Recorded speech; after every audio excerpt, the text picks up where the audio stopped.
13 December সুদানে জাতিসংঘ শান্তিরক্ষা mission ঘাঁটিতে সন্ত্রাসী ড্রোন হামলায় শাহাদাত বরণকারী 6 বাংলাদেশি শান্তিরক্ষীর মরদেহ দেশে আনা হয়েছে।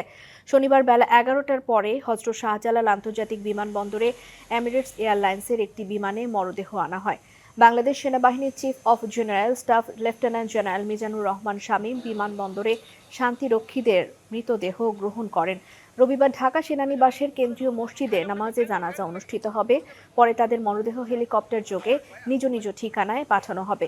সবশেষ সামরিক মর্যাদায় দাফন কার্যক্রম সম্পন্ন করা হবে, দেয়া হবে রাষ্ট্রীয় এবং সামরিক মর্যাদা। উল্লেখ্য, উক্ত সন্ত্রাসী ড্রোন হামলায় 6 জন শান্তিরক্ষী শহীদ হওয়ার পাশাপাশি 9 জন শান্তিরক্ষী আহত হন, যাদের মধ্যে 8 জন কেনিয়ার রাজধানী নাইরোবিতে অবস্থিত আগা খান ইউনিভার্সিটি হাসপাতালে চিকিৎসাধীন রয়েছেন। বর্তমানে সকলেই শঙ্কামুক্ত রয়েছেন। নায়াসিনামাইড ও স্যালিসাইলিক সমৃদ্ধ লিলি ফেস ওয়াশ, যা ফেসের ডেড স্কিন সেল দূর করে দেয় দ্বিগুণ ফাস্টার ব্রাইটেনিং।